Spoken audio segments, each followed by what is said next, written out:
मैयत ने कफन चोरी करने वाले का हाथ पकड़ लिया।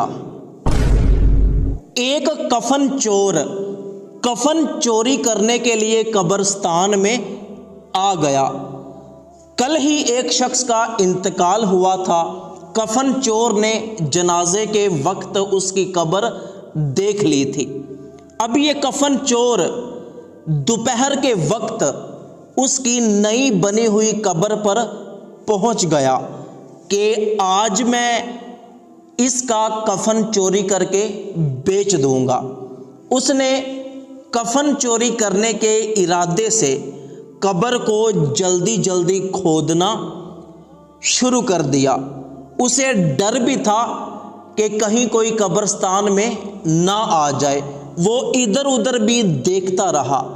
जल्दी जल्दी वो कब्र को खोदने लगा ताकि कफन चोरी कर सके। जब उसने मुकम्मल कब्र खोद ली, फिर उसने कब्र की स्लैपें हटाई। जब कब्र के अंदर पड़ा हुआ मुर्दा नजर आया तो वो उसके कफन के ऊपर गिरी हुई मिट्टी को साइड पर करने लगा। तो उसी वक्त मैयत ने कफन से हाथ निकाल कर कफन चोर का हाथ पकड़ लिया। कफन चोर डर गया। उसके पैरों के नीचे से जमीन ही निकल गई कि ये क्या हुआ।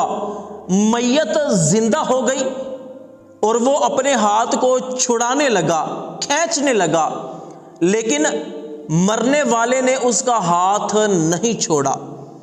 फिर कफन चोर ने ये सुना कि मरने वाला शख्स उससे ये कह रहा है कि तुझे शर्म नहीं आती, तू जन्नती होकर एक जन्नती का कफन चोरी कर रहा है।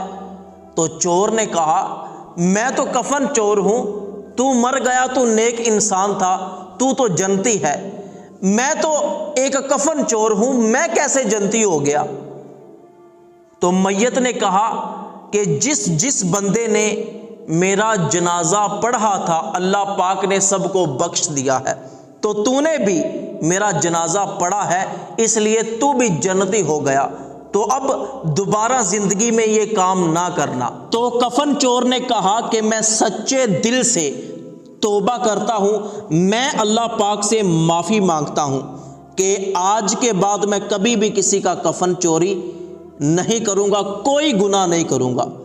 तो इसके बाद उस कफन चोर ने उसी तरह उसका हाथ कफन के अंदर रख कर उसके ऊपर मिट्टी डालना शुरू कर दी।